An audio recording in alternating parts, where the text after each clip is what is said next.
So you want to change your life. It's a couple weeks into January. You set a bunch of goals. And at this point, maybe you're starting to feel a little bit overwhelmed with the goals that you set for yourself. You know, you've heard all the typical habits: wake up at 5 a.m., do the morning yoga, drink the green juice smoothie. And it's starting to feel like a lot of these are a lot of work without a little bit of reward. And you want to hear something different, something simple that will actually move the needle and change your life. So in this video, I'm going to show you 4 tiny habits that changed my life. So the first habit you need to implement comes from what I call the preemptive momentum principle. And it combines 2 very interesting principles to create a very simple habit that will help you kill procrastination and the need for discipline and kind of fighting yourself to get started on something. So momentum and inertia talks about that something at rest wants to stay at rest and something in motion wants to stay in motion. So if we combine that with the, let me just make sure I pronounce this correctly, the Ovsiankina effect, it describes the innate urge that humans have to finish something that they've started.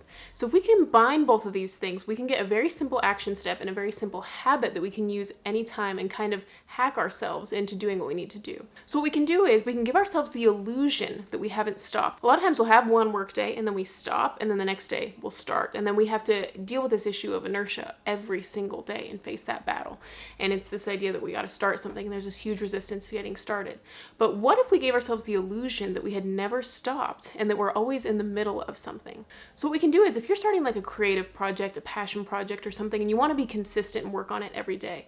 Let's say at the end of Monday, you outline what's the most important action step you can do on Tuesday and do the first couple minutes of that thing the day before. So if I want to edit a video on Tuesday, let's say that on Monday, I'll spend a couple minutes, get the SD card in the computer, and I'll get everything in one timeline, and then I'll actually start editing a couple minutes of that footage so that I have this desire to complete something, because the hardest part of getting things done is getting started. So with the preemptive momentum principle, we can preemptively get ourselves into momentum so that we don't have to fight ourselves to get started. We'll just naturally want to.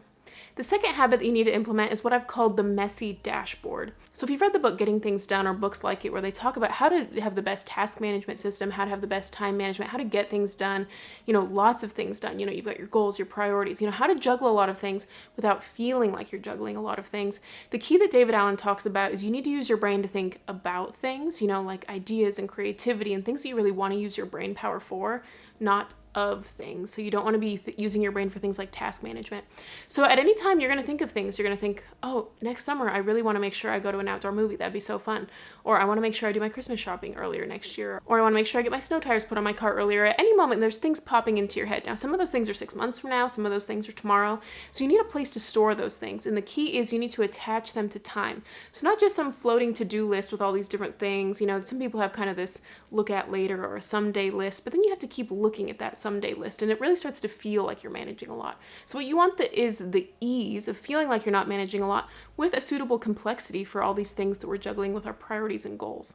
So what I do is I have a monthly messy dashboard. So on the monthly spread of my planner, that's where I write everything and I assign it to time. So if I think, okay, I want to go to an outdoor movie sometime this summer, I don't know the week, I don't know the day, but on June 1st, let's say, because that's when I think those movies start, then I put a little reminder so I can go and look up that type of thing. So as specific as I know, if I know the month, I put it at the beginning of that month. If I know the week, I put it at the beginning of that week. If I know the day, then I put it for that day.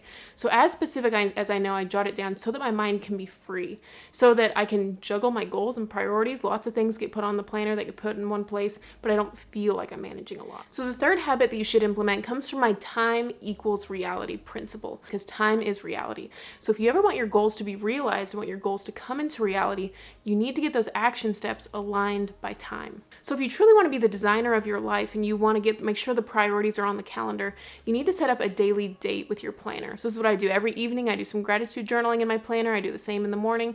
And I look at what do I have going on that day to make sure that I'm proactive, that I'm the creator of my life, the designer of my life. Because all those things are important to me. They're not anyone else's responsibility but my own. So if I want to make sure that those priorities really come into my dream life, I need to take the initiative to put those on the planner first. So sit down with your planner every day so that you can not only stop feeling overwhelmed and get to a stable place, but you can also get to a proactive place where you are the designer and the creator of your life, where you're not only getting the tasks done, but you're also getting the important things done, the creative projects, the passion projects, the things that really matter to you. So the fourth habit that you should implement is what I call the 5-hour rule. A lot of times as we become adults, we stop pursuing that part of us that's a child that likes to expand, to try new things. We get so focused on living in our life, kind of the maintaining the life and make sure, you pay the bills and you do the dishes and, kind of the maintenance of everyday life, that we forget to kind of work on ourselves or work on our life, or we're creating a new initiative. So instead of focusing on the maintenance, we need something that allows us to focus on a new initiative. And so I believe that everyone should have a passion project that they're currently working on. They don't have to try to monetize it if they don't want to, or they could, whatever feels best for you.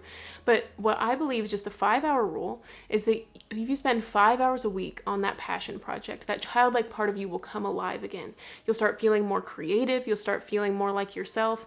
And not to mention that those existential crises that I was having, or that fear of death, it became a lot better when I actually started working on the things that mattered to me. A huge part of that fear of death I found was that I just wasn't doing what I felt like mattered to me. I felt like I was wasting my life subconsciously. So when you start doing the things that matter to you and you start coming alive, you stop fearing death so much. So I mentioned earlier about my planning process and how I sit down every day and have a daily date with my planner.